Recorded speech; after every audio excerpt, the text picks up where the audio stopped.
Okay, good afternoon, ladies and gentlemen. Welcome to another of our webinars with Action Coach here in Birmingham. It's great to have you with us again this afternoon.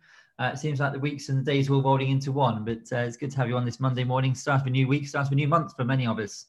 My name is Steve Charman. I work for Action Coach in Birmingham, based at the Fort Dunlop building behind me, although I'm working from home right now. I'm not sitting on the M6, as I may appear to be in your video. I'm also joined by Mike Lloyd today from Yellow. Mike, it's great to have you on the webinar with us. Hi, Steve. Thanks for inviting us. And yeah, all exciting to be part of this webinar with you. Great. And yeah, so it's good to have you on board. Mike, we're going to be talking or focusing a lot about brand and brand design and how to stand out of the crowd. Or I hope that's what we're going to be talking about today. Help some of our clients and prospective clients out there that are struggling or need to refocus and sort of rethink their branding strategy.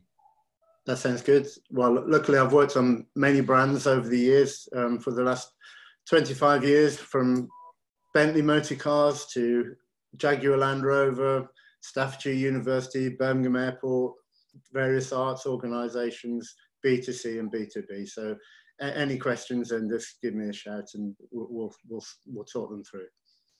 Yeah, no, yes, I was looking on your website doing my own research earlier on, and just you've got some great organisations you work with. But the one that, well, the two that stuck out to me was Birmingham Airport, obviously a great connection, great contract to have. But the other one was it Staffordshire Police, Mike, that you've been working with in the past?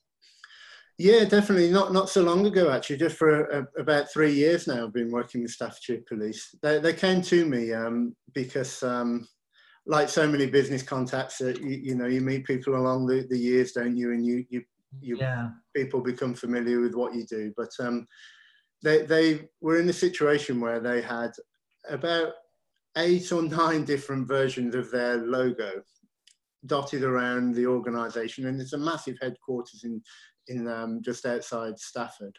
And whatever touch point it was, whether it was the sign on the door or a poster or a social media post, the branding was different, and they'd recognise that it's not projecting the right message to their customers, because the whole police, the way that the police operate now has changed so much, and it's so much more customer facing online, and even for the police officers internally to become part of that brand, that they needed to unify the brand and make sure that it was projecting the right messages to internally and externally. So I created a new guideline for them, how to do things internally, how to do things externally, and created this guideline to try and bring some order to what was a disorganized organization at the time, really. So yeah, it's been a good project and a nice brand to work with. Great. And I guess there's a couple of things for us to pick up in a few minutes on that, but one is about, it's not just the brand, but it's how you use the brand, isn't it? The guidelines behind it. But I'm thinking also there's organizations I know that I've been working with that have got more than one product and possibly more than one brand that they're working with as well. It's how they use those and bring them together. Absolutely. It's sometimes people just see a brand as a little logo and that we've got a brand, and actually it's a lot more involved than that.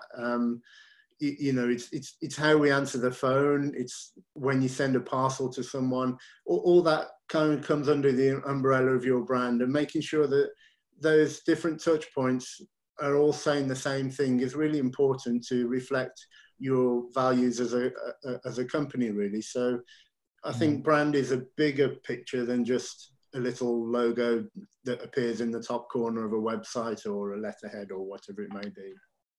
Absolutely. Well, you can see our brands on the website, and it's on the image in front of you on the screen that we're sharing. So Mike is from an organization called Yellow.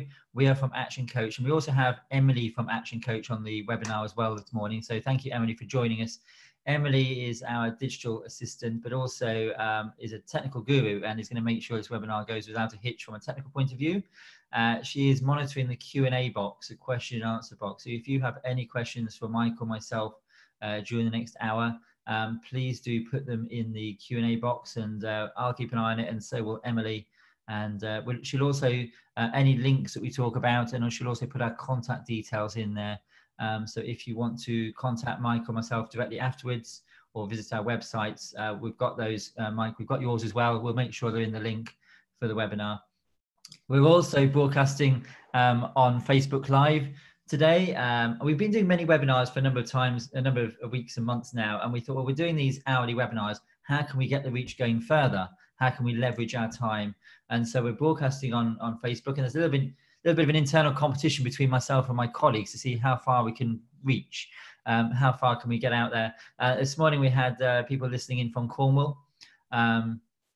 So it'd be lovely to know if you're listening on Facebook or listening to us logged into the webinar. Although we are Action Coach Birmingham, and Mike is also, Yellow is based in Birmingham. Is that right? It is Birmingham, isn't it, Mike? Yeah, it is. Yeah, absolutely right, Steve. Yeah. But we reach out, as Mike was just saying, working with Staffordshire Police, we reach out to organisations around the UK. So we'd love to know where you're listening to us from. Just put your location in, and we'd love to see if I can beat my colleagues on reaching the furthest. We have been international. We'd love to know how far we're reaching around the world today. But most importantly, if you have any questions or answers, put those in the box for us. Just before we sort of dive too much further into branding, I'm hoping, and I'm sure Mike would join me on this, that you will get some BFOs out of today's webinar. What is a BFO? It's a blinding flash of the obvious, and that's where there's 2 bits of information floating around in your mind that are previously unconnected. And we're going to connect that circuit for you today. Hopefully you'll get some information that will make sense. You'll suddenly have that aha moment where the brain connects those 2 bits of information together.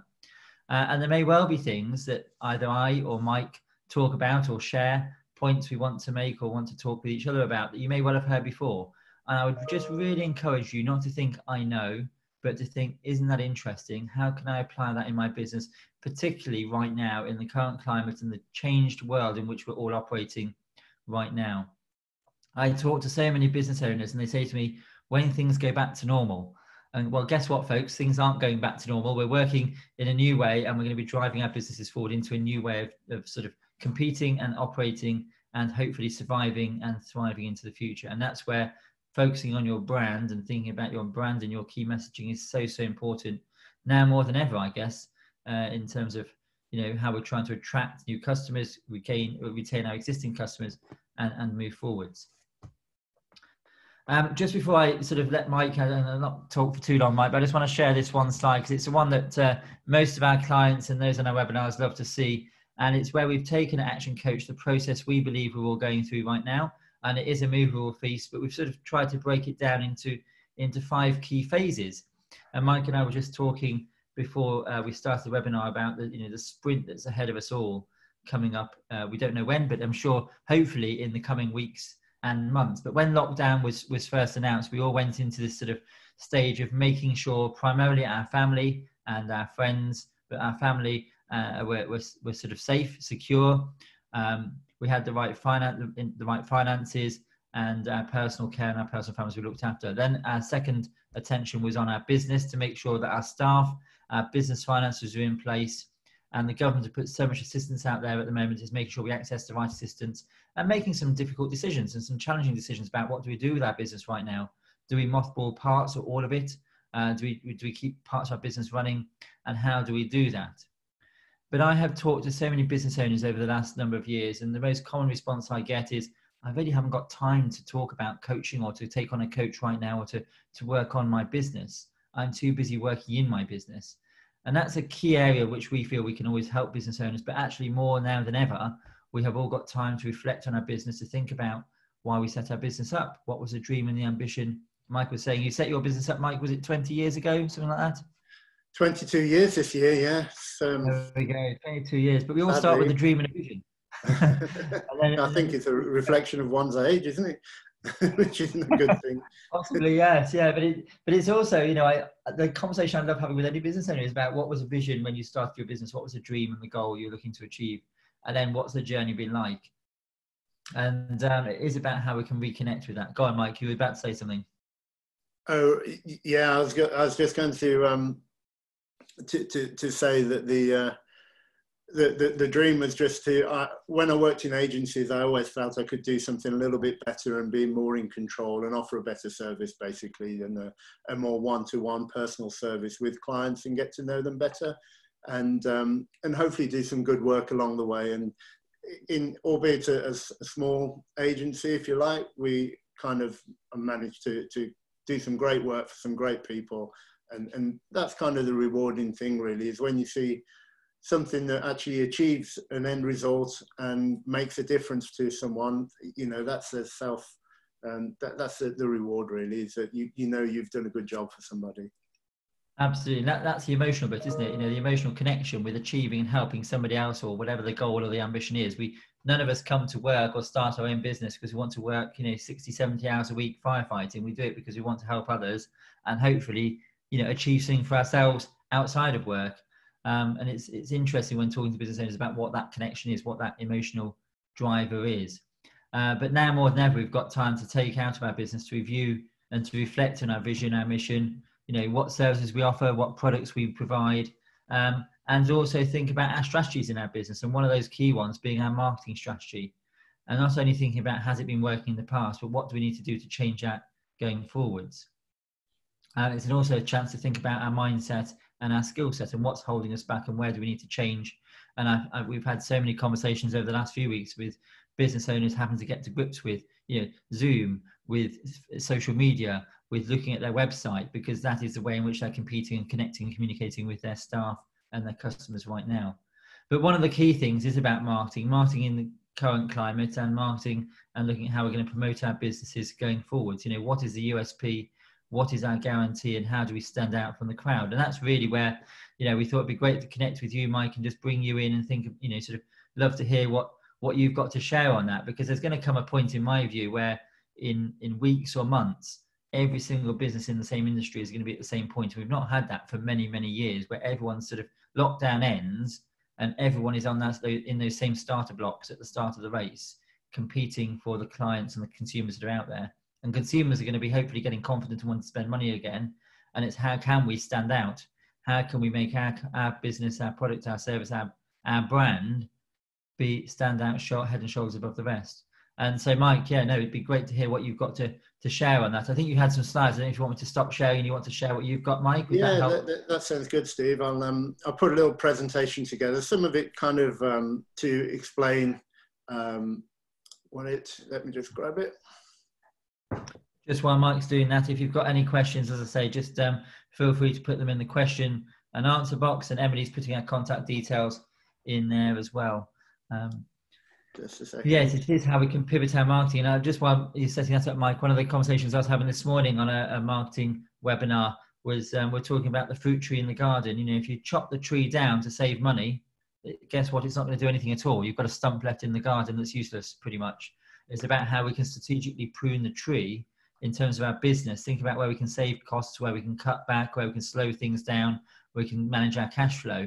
But the one message I've been giving right through all the webinars throughout this current lockdown period is about not cutting back on your marketing, but making sure you continue to invest in your marketing, in your brand, in your company image, to make sure that potential and your current client base and potential future client base know that you're there and you're striving, thriving business, surviving business to work with in the future.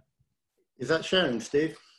Yeah, I can see your screen, Mike. That's great. So over to you, Mike. I'll let you sort of lead the way, and I'm sure there'll be some questions that will come up as we go along. So fire off, okay. Mike. Obviously, we're talking about branding and marketing in general. And as I touched on a bit earlier, that you've got to see your brand as more than just a little badge that we wear or attach to a website or so on. It's a bigger thing than that. Let's just so your brand covers absolutely everything that we do, whether that's your website, picking up the telephone, sending an email, social media posts, marketing, sending something to your customers in the post. You know, I'll give you some examples of things I think work well and reminders. As if we think of, say, I buy a few things from a shop called Wiggle, which is an online place. And when you get something through the post, there's a little packet of Haribos in the packet in your parcel. And it's just that brand kind of familiarization and getting closer to your customers and going that little bit further that makes their brands stand out. And even when you turn up at the door, what you're wearing or do you take your shoes off, all these kind of little things help challenge what your brand represents and strengthens it. I've heard people refer, Mike, to the critical non-essentials. Just exactly Yeah, what you described, those little I, things I, that go that one step further. exactly. I think we need to think a bit deeper, and especially at the moment that customers and consumers are so in tune with different brands and you know, whether it's a mobile phone company or a shop that they go to, it's really important that as a business, we kind of work alongside and compete with these bigger brands now. And as you say, at the moment, there's a lot of social distancing going on at the moment, and we need to make sure that as a company, we're not socially distancing ourselves from our customers. We actually need to do completely the opposite. And we need to get closer to our customers. We need to get them liking us. We need to like them, find out how we can change our business so that we are there for them at this moment in time, even if we're not selling as such. And we can do that through different things like social media and so on. But the posts that we put out need to reflect our brand and make sure that everything comes together as one complete unit. So it's of interest and it attracts more customers. So one of the purposes of branding is to stand out from your competition. As Steve mentioned, when we're through all of this, there's going to be a massive rush for people to start competing again in the workplace. And what we want to make sure is out of those 10 people who are all going for that one job, that they come to us and we stand out from everyone else, basically. And that's one thing that your brand can do, is if you have a strong brand and you attract the right things and say the right messages, we can make sure that customers come to us and make sure we're engaging with them. So by doing all these things, ultimately what we're going to do is increase sales, because we're attracting customers, we're selling the right things, and obviously we can increase our sales, which is obviously what we're here in business for. So to give you a few examples of how this works, I'm just going to quickly demonstrate a couple of projects that I've designed and show you the before and after, so you can get an appreciation of how branding can actually change things for the better. So a few years ago, Birmingham Airport, customers were choosing to travel from other airports because Birmingham Airport was perceived as out of date with poor facilities. So they had a new vision, and that was to promote an airport that's a global airport, 150 direct destinations, major partners, huge investment in the duty-free offering, all the retail outlets, and also a new runway. But in order to show that you've done something different, or in order to say, it's okay just saying that you're different, but sometimes we need to show it. So they came up with a new brand, which was all about our world, and it was a hello world, basically. And the logo itself was around the journeys that we can take and the cultures, the people, and so on of our identity. And if you ever travel from Birmingham Airport, you might be familiar with seeing this above the door. Okay. Mike, just to pause you, we can't see, your slides aren't moving on our screen.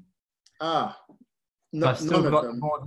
I've still got the badge on the screen, just in case you're sharing your slides, just so I don't want people to miss out. I know you've got some excellent branding. Yeah, that's, let me just see. It's sharing is paused. Okay, has that changed? Not yet, no, I've still got more than a badge. Maybe if you unpause. Yeah, it says resume share. Let's just... Is that working? No. I know you've got some excellent imagery that you want to share with viewers. Can I just see if I can share at my end? Would that help? Yeah, if you don't mind. All right, you carry on talking, and I'll bring it up at my end. Okay. So yeah, as I mentioned, that it's really important that if we're going to say we've changed and done things differently, that we actually do show this rather than just actually saying it for want of a better word. Okay, here we go. Thanks, Steve. Okay. Tell me which one you want to get to. Okay, if we get to there, Steve, and that's so. We probably, if we travelled from Birmingham Airport a few years ago, we might be familiar with the old logo, which was perceived a bit out of date, and all the facilities were. Okay, Steve, we'll click on. Okay, but Birmingham Airport needed to create something that was more global, more visionary, and doing things that were that really celebrated all these changes. There's no point in doing these changes and people not being able to physically see it. So a new identity was based on the rings there, which are a reflection of the values of our world. So whether it's various cultures, pathways we can go around the world, and so on. And on to the next slide, we'll see the logo that we may be familiar with. Okay, Steve, we can move on one more, sorry. So the airport came up with, and I designed these brand guidelines that were all about celebrating our world, hello world, and like you can see there, hello in different languages. And it was a celebration of our cultures, languages, people, and making people realize that Birmingham is a great place to fly from, because you can go and say hello to the world, and also Birmingham welcomes people from all over the world as they come into the UK as the main portal. So this was tracked through across every touch point, whether it's the brand guidelines for suppliers to get familiar with, or the websites for the consumers, whether it's desktop or mobile. And on to the next slide. Thanks, Steve. Question from Richard down in Cornwall. Mike, you're just saying, how can we make sure that our brand works on different platforms? Is there something, any sort of tips or advice just while you've got that screen up? Yeah, it's almost like you need a little toolkit in effect.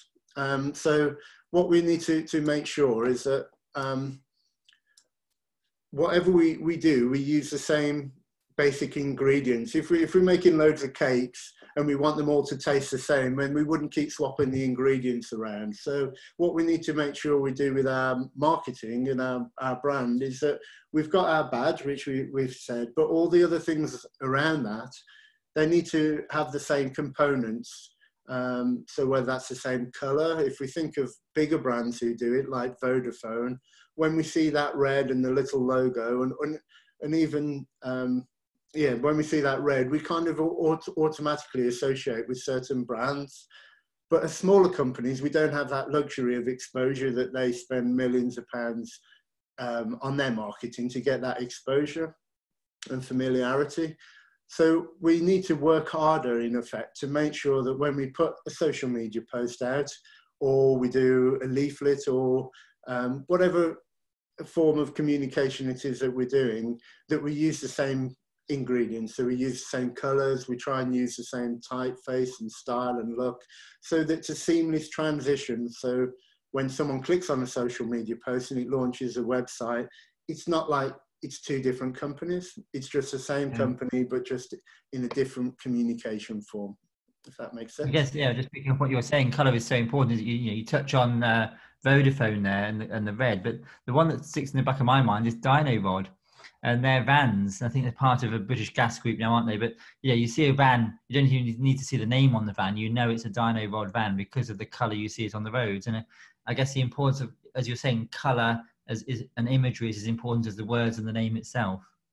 Yeah, there are different levels, really, Steve, of communication. One is the visual approach and making sure that what we do visually always has continuity and synergy across everything. But we also need to make sure that the tone of voice that we talk to our customers is right too. So we need to tune into what their requirements are, and then and make sure that the words we use kind of relate to them, and they can become familiar with and associate themselves with your brand, really. Yeah. And I'll touch on that a little bit down. I know in a few slides further down, actually, Steve, which will help people with a little toolkit, so they can almost do some kind of things themselves, so that they can see where their brand sits within their customers, and almost do a little workshop at home, if you like, in this time that we can get people to actually do their own analysis and strategy, if you like, and see where they are and where they should be, and so on. But as I say, that'll be in a few slides. So just to finish off on the airport, Even the signage and the graphics on the wall, it all changed. So it announced we're different, basically. People, they couldn't say to people, we've changed all these things. And then you arrive at the airport and it looks like the same old airport. So it was a great opportunity for them to say, right, we're different. We're launching a new identity. We've made everything completely different when you go into the airport, and hopefully people will start to realize, actually, this is a really great place to fly from. As a result, 12% increase year on year of passengers, and 30 million people now fly from and choose to fly from the airport. So from a success point of view, it's all helped part of the process in making it a better place to fly from, and a good success story for the airport. But not at the moment, because obviously not many flights are taking place as we speak. Yes, it's been a bit of a time of change, hasn't it?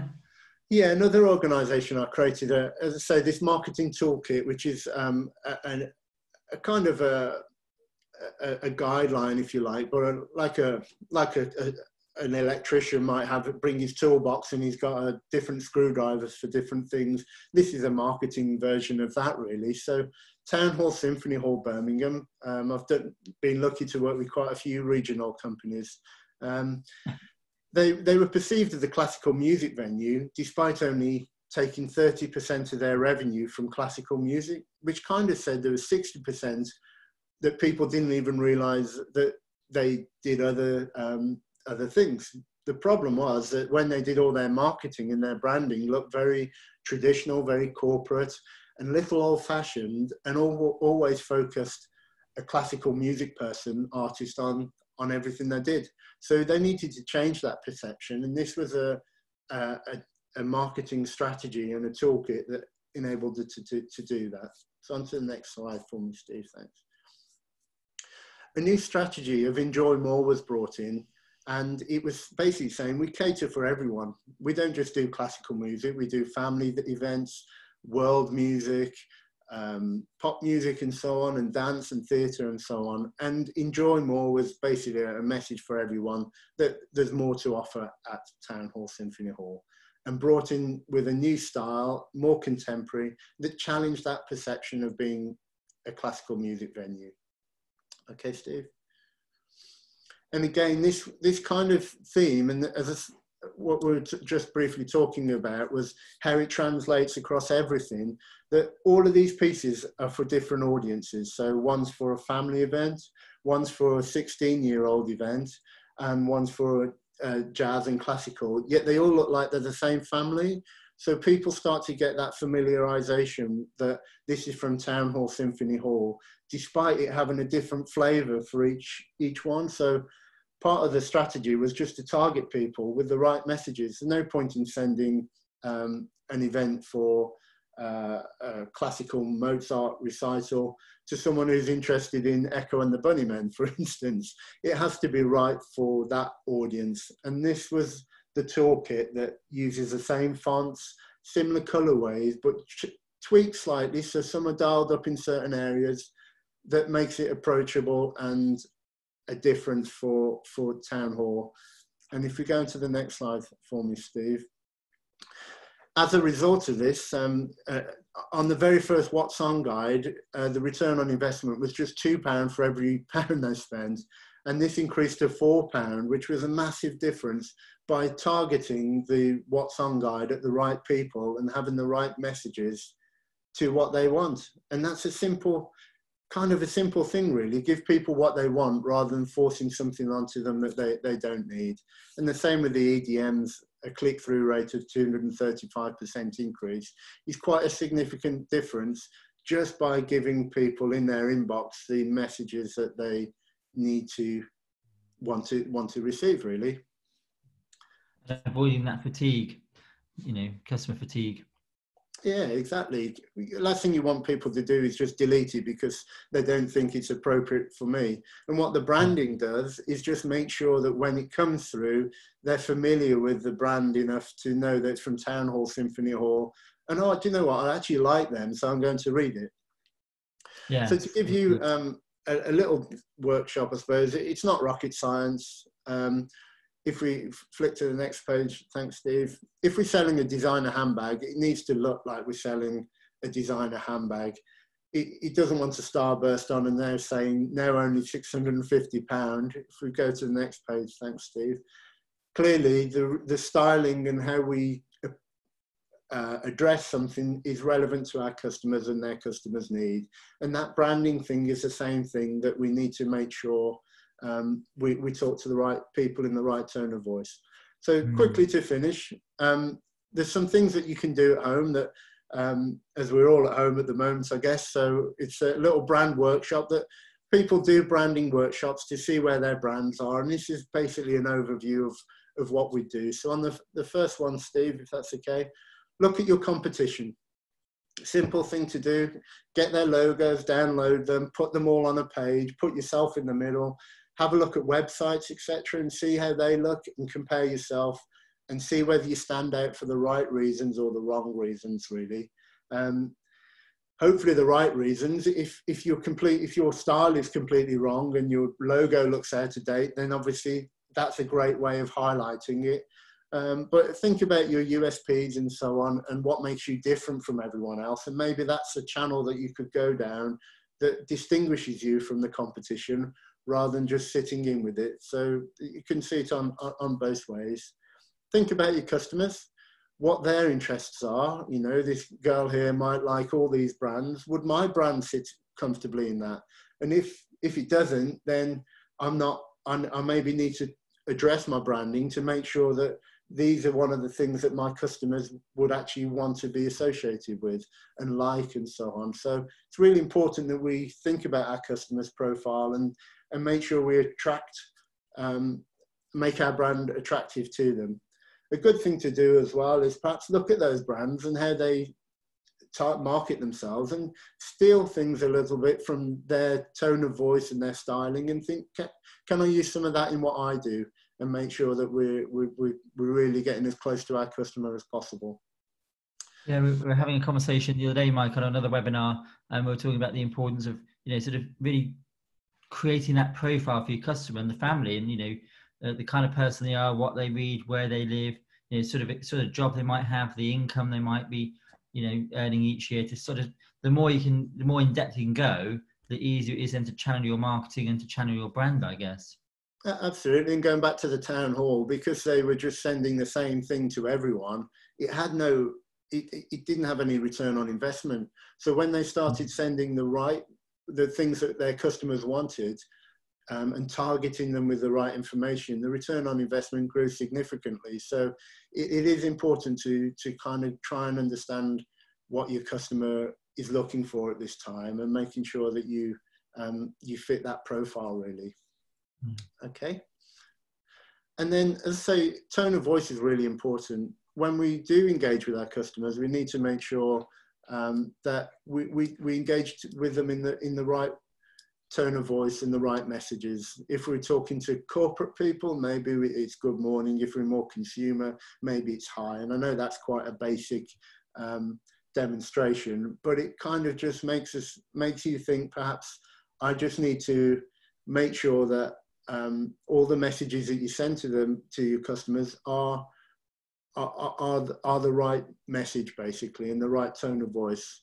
Otherwise, it turns people off straight away, and we need to basically make sure that people are engaged and we're empathetic to people's needs at the moment. So it's another useful thing to just think about in every message that you put out, whether on a social media post or an email or whatever it is.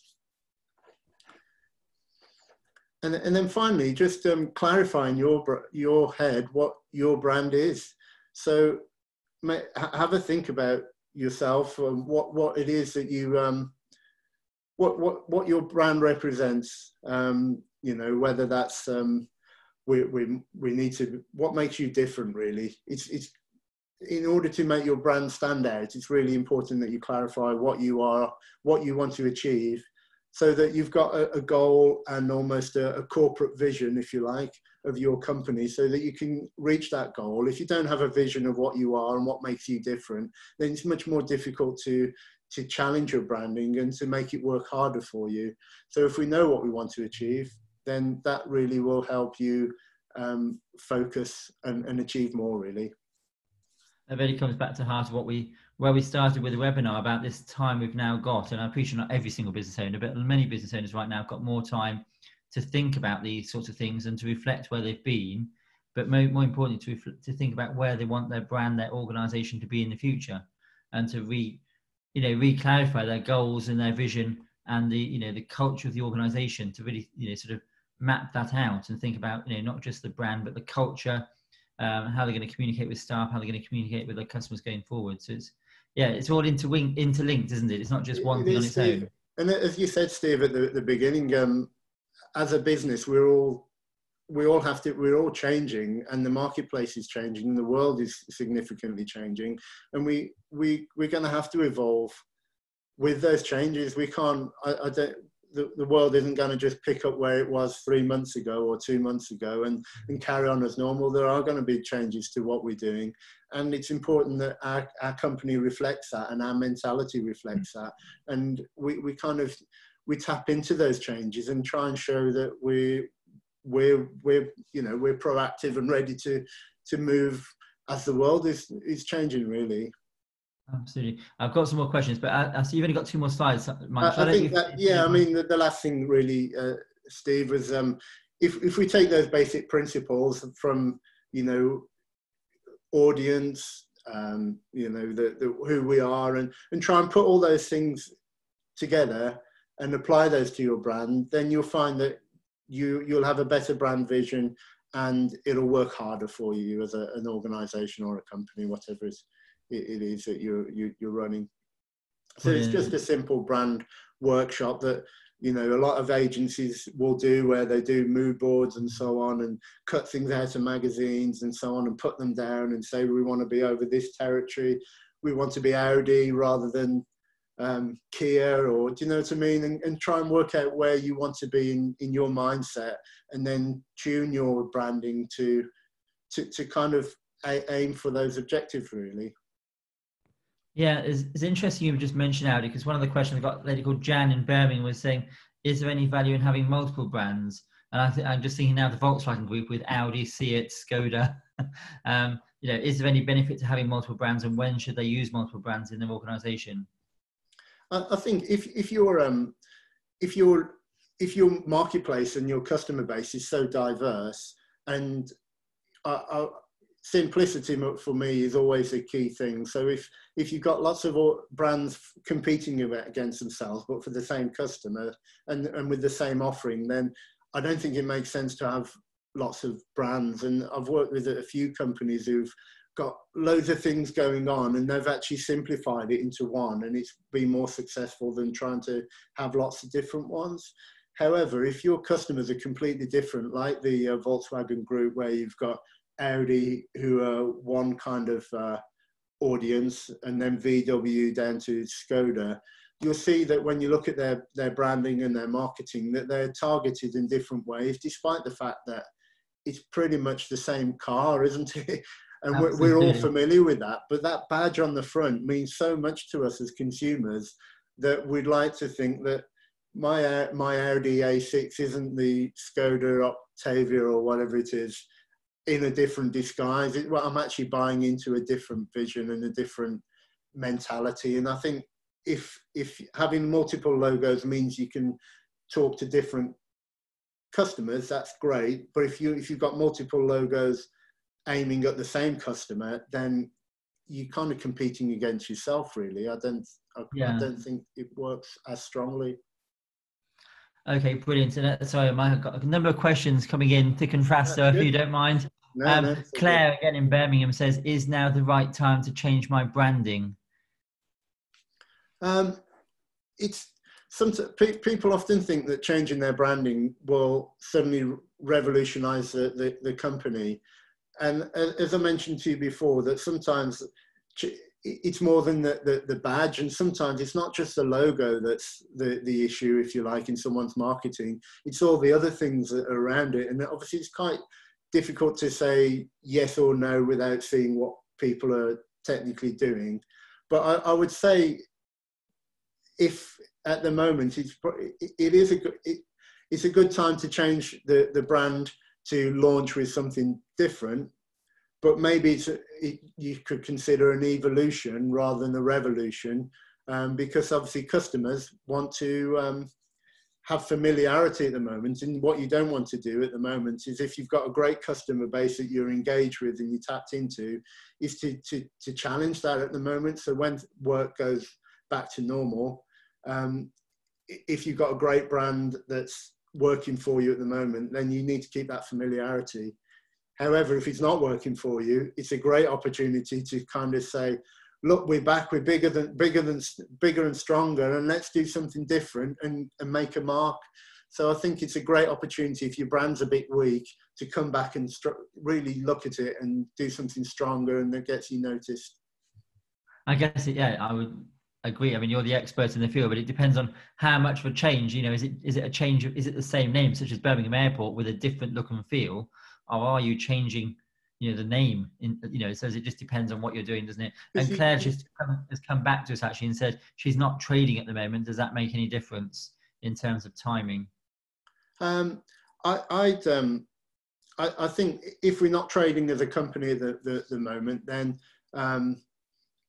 we still need to kind of, I suppose, having an understanding of how well the customer base is and so on is really key.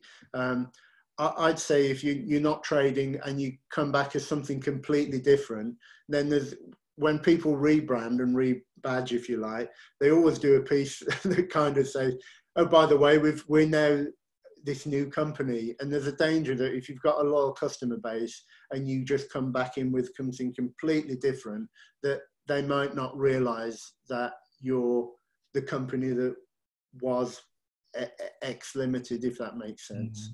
So I think there's a danger of, at the moment, to change for the wrong reasons. I think you really need to perhaps look at your customers, whether they're going to come back to you and whether they're holding on, or if it's a great point to rebrand, then take this opportunity to come back fighting. And that brand equity and heritage is really a thing that you need to evaluate, I think, before making that decision.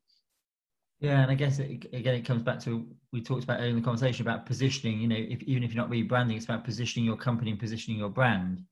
And I can think of numerous organisations that you might not be wanting to buy from right now, but they are positioning what they are doing and what they can provide going forwards into the future, so that when the lockdown ends, you know that they're there and they're still operating and what they can offer. If we look at a retail shop called Black, Steve, they just launched a thing called Plan B, and obviously they're all for selling the great outdoors, but no one can use the great outdoors at the moment. It's more the great indoors, isn't it?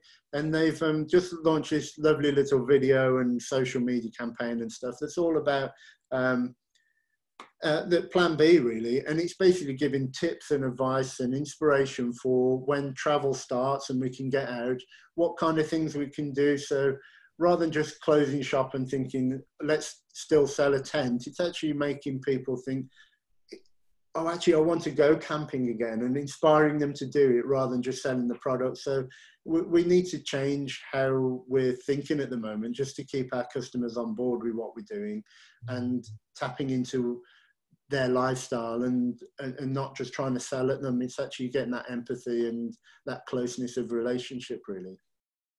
Yes, and that, again, we've talked in other webinars about, you know, marketing being building the relationship and not just about the hard sell at the moment. It's about building that relationship and connecting with your customers and really understanding what their needs are.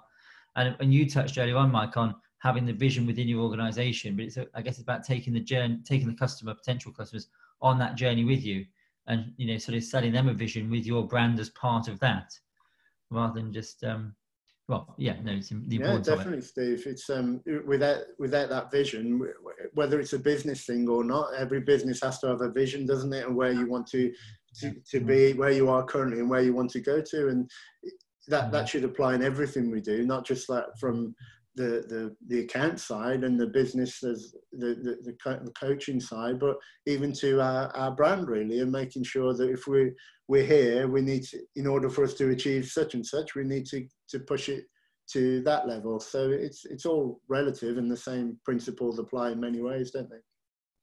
Yes. So one last question that's coming in, unless there's any more coming in shortly, but Paul has asked about the importance of a strapline. And I suppose you sort of touched on that a bit with the Birmingham Airport Hello World. I don't know if that's their strapline, but, you know, choosing the right strapline, and if you keep your brand, should you change your strapline, and how do you go about choosing a good strapline for your brand? I think the strapline's your vision, isn't it? In as fewer words as possible, really. I mean, quite often people come up with a strapline and it's almost like two sentences or something. And if you think of the best ones, you know, just do it or whatever, then they're quite succinct and to the point, but they have that vision, don't they?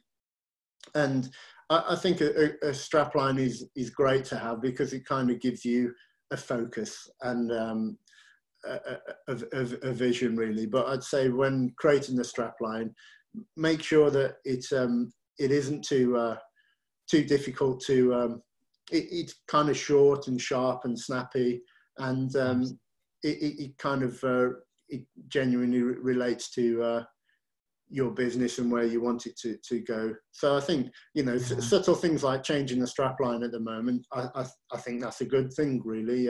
If you've got to a point where you feel that I need to change the company a little bit and just change our direction, then why not? It's not going to be detrimental to the brand in any way. It's all positive stuff, really.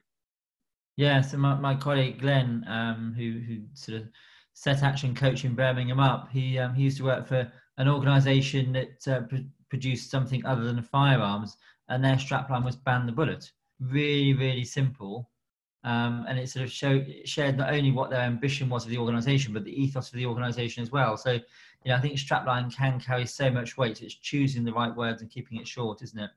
It's surprisingly difficult. And something that I've found that business owners as well, they're so passionate about and so close to it, that they is tapping into their head of what it wants to be, and then they sometimes find it hard to see other viewpoints, really.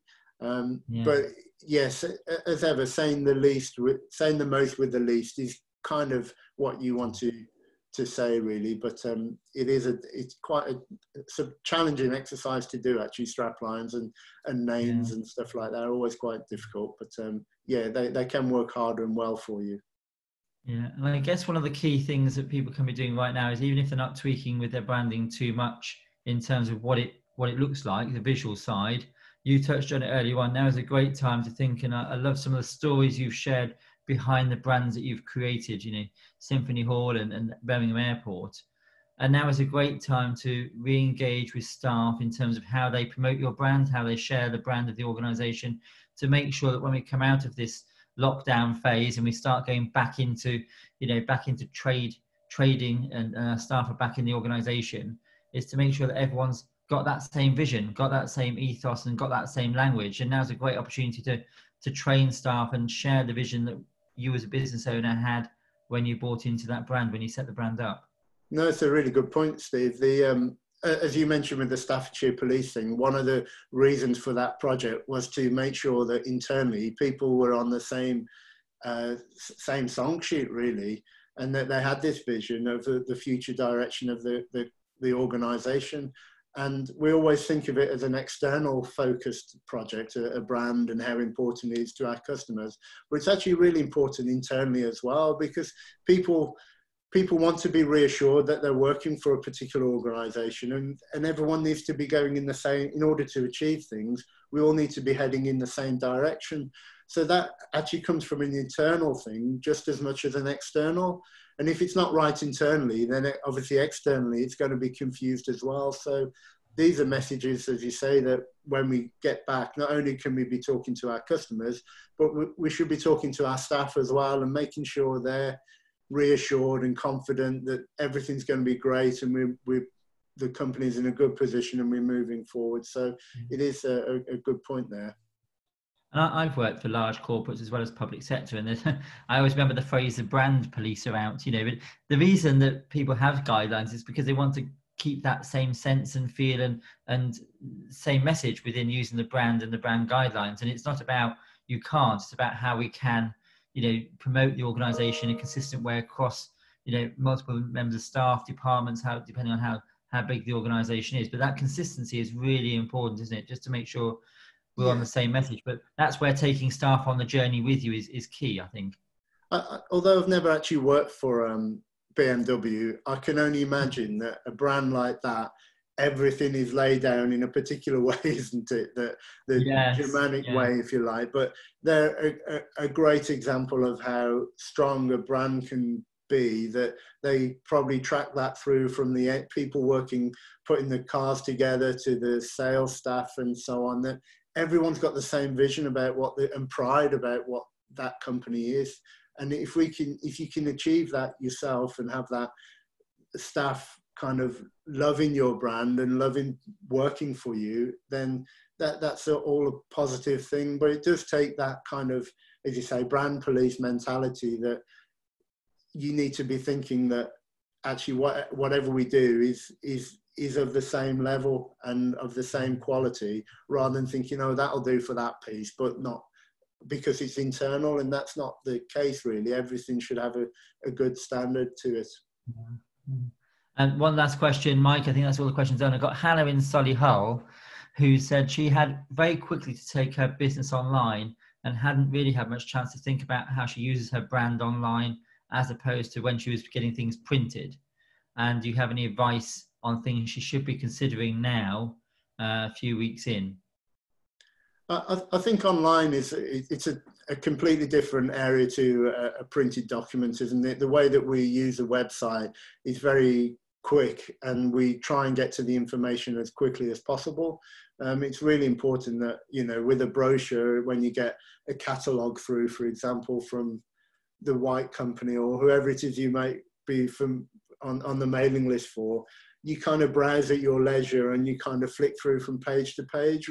When you're going on a website, we kind of want to get to that information as quickly as possible. So having that, there's absolutely no reason why the website and the printed literature marketing should look completely different. They should have the similar style and similar values again. Typography, color palette, layout, and general tone of voice should be the same, but just the way that you lay the information out and the user journey is different. So I'd say make sure that your user journey is really key, that they can get to the information that they want as quickly and as easily as possible. And when they're on the website, that user experience and how it looks and how it feels should be as welcoming as anything else that you do, really. So it should be a reflection of what your values are and the style that you want to project. And as we pointed out before, what your customers really like as a person. Brilliant. I think that's all the questions. Oh no, sorry, one more. Yeah, they're coming in thick and fast. I think we'll say this is the last question. I've got James in Walsall who's saying very quickly, how can he protect his brand? Do you mean from a legal point of view? Yeah, I guess so. Yeah, to stop other people copying his design, etc. I think is what I think on that. I mean, legally you can trademark stuff and register it, can't you, and so on. So if someone literally just copied it, then there are legal things that you can do to do that. I'd say if someone does start copying it in a kind of a strange way, it's almost a bit of a backhanded compliment, isn't it? I know it's frustrating, but someone likes what you're doing enough to actually think, actually, I quite like that. I'm going to take a bit of that myself. So I wouldn't worry too much myself, unless they're a competitor and literally having an effect on your business. But if it's just for you to think, I've come up with something great, I need to protect it, then I think you could quite simply and quite cheaply register it as a trademark or something so that people can copy it. But we all take inspiration from, you know, Apple suddenly started doing all their marketing in white and having white iPhones, and then the car industry, white cars become fashionable and so on. So there's kind of a bit of a trend at times, and people jump on that and follow things. So personally, I wouldn't be too worried, but just if people do copy a little bit, then just think of it as a compliment, I'd say, and just make sure that what you do is always one step ahead of everything else, and keep your marketing and branding as the leader, rather than, because what sometimes happens is that you're plodding along and doing your own thing, and then before you know it, someone's leaped over the top of you, and it's important that you stay at the forefront rather than get left behind. Yeah. No, that's great points, Mark. Thank you. We've got sort of firing lots of questions at you from people on the webinar, which is great. It's good to have so many people on the webinar today. I guess, Mike, you just want to share a bit more about how you can help further if people want to get in contact, what sort of services you can offer to people on the webinar today. Yeah, as I say, Steve, I've been doing this for quite a long time, and if people are in the it sounds like a lot of people are sort of regional from sort of the Midlands and so on. I've done a lot of identities for like the Cube at the back of the mailbox identity, and then Midland Arts Centre, and help them with their marketing so that they always attract the right people, I guess. So over the years, I've done a lot of marketing and branding sort of projects and steering people in the direction that's most relevant to their customers. But my website, yellow-design.co.uk, you can have a look at some examples on there. And I think you kindly put my details at the beginning of the chat there, didn't you? So please feel free to send anything, and I'm more than happy just to give some advice. If someone wants to say this is what I've done, what do you think to it, then I'd give some advice, and you know, if you can happily do that for you. It doesn't take long to pass on those comments, so feel free to do that if that's any benefit, and I can say maybe think about this or look at that, and this might be a benefit to you. So feel free to do that. I'm always happy to do that. Great, thanks, Mike. And yeah, I mean, as we've sort of been a theme throughout the webinar, you know, now is a great opportunity to just reflect on your business, to think about where you want your business to go to in the future, you know, to hold on to that dream that we all had when we set up our business, whether we were a freedom fighter or whether we've learned to trade as a young kid and we've grown our businesses. And now is the time to really, you know, sort of take hold of them, look after them, and make sure we get our business and our organization in the fittest, best position, so that when the lockdown ends, we can, you know, run that race and win the race. But going alongside that, I would always advocate, make sure you test and measure, you know, in everything you do. And I'm sure Mike would say the same, you know, focus groups if you're looking to change something with your marketing, but test and measure, see what's working. Don't put everything into one basket and then just go with it, you know, dip your toe, see if it works, get some feedback. And then with any of your marketing, not just branding, but anything, you know, test and measure and see what works, and keep being prepared to change and adapt with the market. I love the analogy on a webinar the other day, Mike.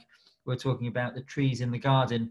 Again, another tree analogy, but it's the bamboo shoots that go with the wind that will survive the storm, not the oak tree that gets struck down by the lightning. So be prepared to change and adapt your business, your marketing, your brand to meet the current needs and demands of the consumers that are out there right now. Yeah, absolutely. And I would say that always remember that the brands that we're familiar with spend millions of pounds making their name sort of familiar. So if you say sofas to someone, more often than not, they might say DFS, even if they don't like DFS, but it's that brand familiarization because they're plastered on everything.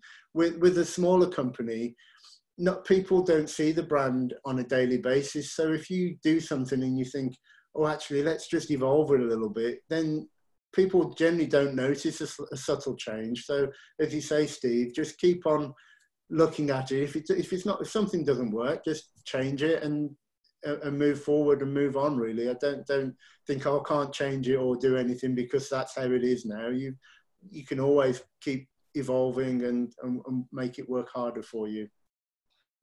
Brilliant, thank you. Well, I'm conscious of time. We're just coming up to 1 o'clock, and I always like to finish the webinars on the hour in case people are having a lunch and learn. But it's great to have you with us today, Mike. Do you just want to give your email address out over the webinar one more time in case we want to get in contact with you? Yeah, of course. It's Mike at yellow, as in the colour, -design.co.uk. Brilliant, thanks, Mike. And if you want to get in touch with us here at Action Coach, we are Birmingham at actioncoach.com. Either one of us would love to have a conversation with you. Please do pick up the phone. We'd love to be able to help you drive your business forwards. And most importantly, you know, if you're at home right now, stay safe, stay well, and you know, keep fighting for that business. Now is the time to, you know, to fight and drive it forwards. And I know that you'll make a huge success of it. So thank you for joining us today. Thank you, Mike, for being a valued panelist. It's great to have you on board with us. And also thanks to Emily in the background, who's been monitoring the questions and posting them on my platform here so I can read them out to Mike. So thank you. And thank you to everybody who submitted questions and been part of today's webinar. We will, of course, upload it onto Facebook and YouTube, so you can go back and review what we've said, and also Mike and myself's contact details as well. But thank you very much. Stay safe, stay well, and we will see you again soon. Bye-bye. See you.